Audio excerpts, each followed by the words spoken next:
আসসালামু আলাইকুম দর্শক, বিনোদন অঙ্গনে নতুন একটি আলোচনা নিয়ে হাজির হয়েছি আপনাদের সামনে। বিস্তারিত জানাচ্ছি তার আগে আপনি যদি আমার চ্যানেলে নতুন হয়ে থাকেন তাহলে চ্যানেলটি সাবস্ক্রাইব করে পাশেই থাকুন। ধন্যবাদ। সম্প্রতি সামাজিক মাধ্যমে জোর গুঞ্জন ছড়িয়েছে যে জনপ্রিয় চিত্রনায়িকা পূর্ণিমা নাকি শাকিব খান ও বুবলি ইস্যুতে মুখ খুলেছেন।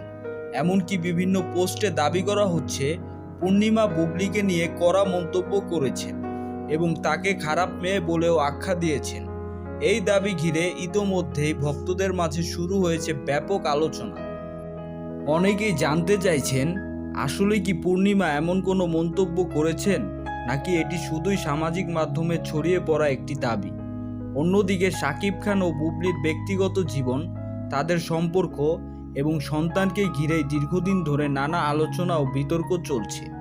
নতুন করে পূর্ণিমার নাম জড়িয়ে পড়ায় বিষয়টি আরও আলোচনায় এসেছে। তবে এখন পর্যন্ত এই বিষয়ে নির্ভরযোগ্য কোনো সূত্র বা আনুষ্ঠানিক মন্তব্য পাওয়া যায়নি, যা থেকে নিশ্চিতভাবে বলা যায় যে পূর্ণিমা সত্যি এমন করেছেন।